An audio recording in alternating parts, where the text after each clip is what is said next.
it's me again. So at the end of my last plant video, we had left the basil snippings in a cup of purified water. Well, they've grown. The root structure has finally grown enough so that they can be replanted in soil. And it already looks like the kind of bottom-ish part of one of the snippings is already starting to die, so I think it's best if they're replanted today. I just finished the end of Stranger Things 3. I cried, kicked me right in the feels, and it broke my cold dead heart, so I apologize if my cheeks look a little red, my eyes are look a little watery because I did cry. So, okay, I have it hanging in this thing right here. I'm gonna make it so you can see it. If you guys want, I'll do a tutorial for how to make this suspension hanging rope thing, but yeah, so I have this hanging here, and this is another sun-facing window, but the sun's setting right now, so the plants aren't getting much sunlight. So yeah, this is what the roots look like, and I'm going to go switch the camera to my backward-facing camera and plant these. Without further ado, let's get started. So I just removed the basil snippings from the water. This is what the top looks like, and this is what the roots look like. They've grown quite a bit, and as you can see, the water level has dropped considerably, but that's only because I have been away for a few days and I haven't been able to change the water. So I'm gonna bring this downstairs to the box garden and replant them. Now I'm down at the box garden and I have my snippings here. I'm gonna try and plant them right here. As you can see, this plant has died. Most of these, we've gotten some pretty heavy rain here, as you can tell from the little scale there. And so a lot of my plants have been dying due to overwater. As you can see, the leaves are turning yellow on a lot of these. So I'm a little bit nervous to put this in soil right now, but I think if I monitor it, it should be okay. So I'm going to shut the camera off and do a little dig here because I can't really dig and hold it at the same time. Alright, that's it. Gather from sources online is that the hole should be big enough to completely conceal the roots. So I know how professional. I have a spoon right here, and so I'm just going to upturn a little bit of the soil, and then I'm gonna take one snipping at a time and I'm going to put it down into this hole I'm making. Okay, so this looks about good, and then I'm going to resoil it all. It's about this deep. I don't know, I'm not sure if you can actually see it, but that looks deep enough. So now I'm gonna come over here and I'm going to very carefully take my snippings out of the water. This one is looking a little bit brown and I'm a little bit nervous for it, but I think that's only because it's been sitting in the water for a while. The root structure looks absolutely great. And I'm not worried about it at all. I'm just worried about the other one. As you can see, due to phototropism, the plant has grown at a bit of an angle, and so I think it will correct itself, but I'm not sure. I'm gonna have to monitor it very, very closely. But for right now, I'm going to prop these up, and I'm just gonna fill in the hole. You know what, I probably should use two hands to do this, so I'm gonna shut off the camera and then turn it back on once these are already done. So the plants are now in the dirt, but again, it's a little bit kinked and it's not standing up all the way straight because of the phototropism from my room, and they were leaning towards the window because that's where the sun was coming from.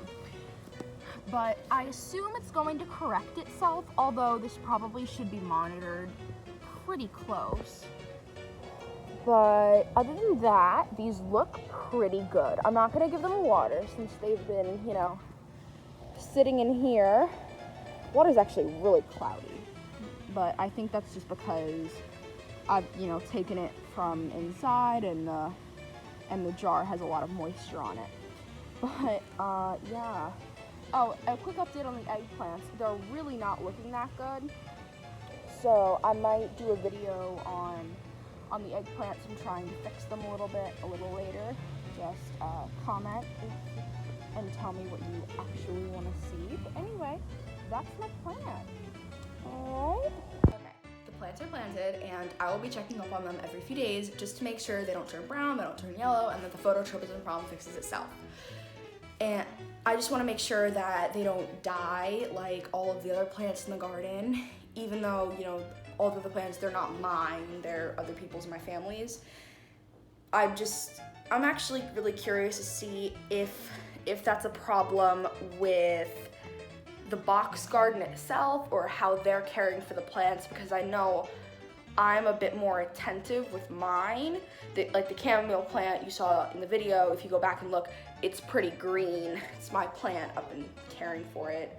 No shade, pun intended, to anyone else in my family, but yeah, I'm really curious to see if it's just a difference in gardening styles or if it's a problem with the box garden itself. I really hope the basil didn't die though. I just wanted to take a few minutes and explain why the hydroponic system works and why we took the clippings. So firstly, just a general rule, you can't use certain hydroponic methods, like the one I did with submerging the cutting in water, with rooted plants.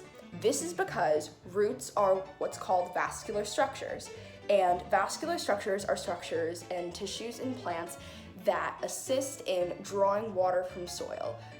So basically it makes plants that have a harder time getting water, it makes them kind of adapt to their surroundings. And so if they can't get water as easily, then they use the vascular structures to assist in them getting water.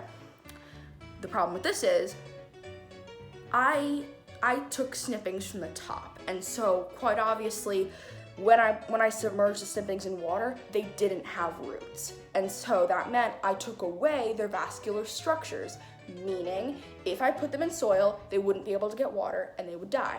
So as a solution, I submerged the tips in water, making it 10 times easier for the plant to get water without their vascular structures.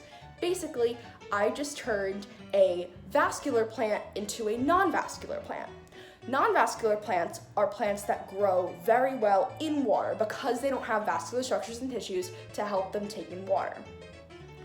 So by doing this, I just helped my basil take in water a different way, directly through the stem instead of taking it through the roots. This kind of gave the plant a break, and so it was able to grow roots from the little bud that I snipped where I snipped the leaves off. Since there were already, you know, places there for other things in the plant to grow, it kind of helped so that from the part in the water that was submerged and from that little area where I snipped, the roots were able to grow out and down into the water like that. So, but when the plant regrew those vascular structures, it would not be able to survive in water for much longer. If I had even left it in there for another day or another week, the plant would have died very, very quickly. So that's why it was important that I had to depot the plant, or, you know, de-water the plant, and then go put it in soil so that the plant would have a better chance to survive. So I guess that kind of explains the reason why you can't do this with rooted plants, because since the rooted plants already have vascular structures, the plant would become very overwatered very, very fast and turn yellow, then turn brown, and then die. So I really hope that kind of explained a little bit of the science behind hydroponics and growing snippings of plants submerged in water. It's an amazing way to multiply your herb collection and to grow your herbs a little bit faster. All right, I think that's everything. If you like this video, I will do a part 3, give you a bit of an update on the plant growth. But other than that, I think we're done here. So be sure to like, comment, and subscribe. Bye guys, I'll see you in the next video.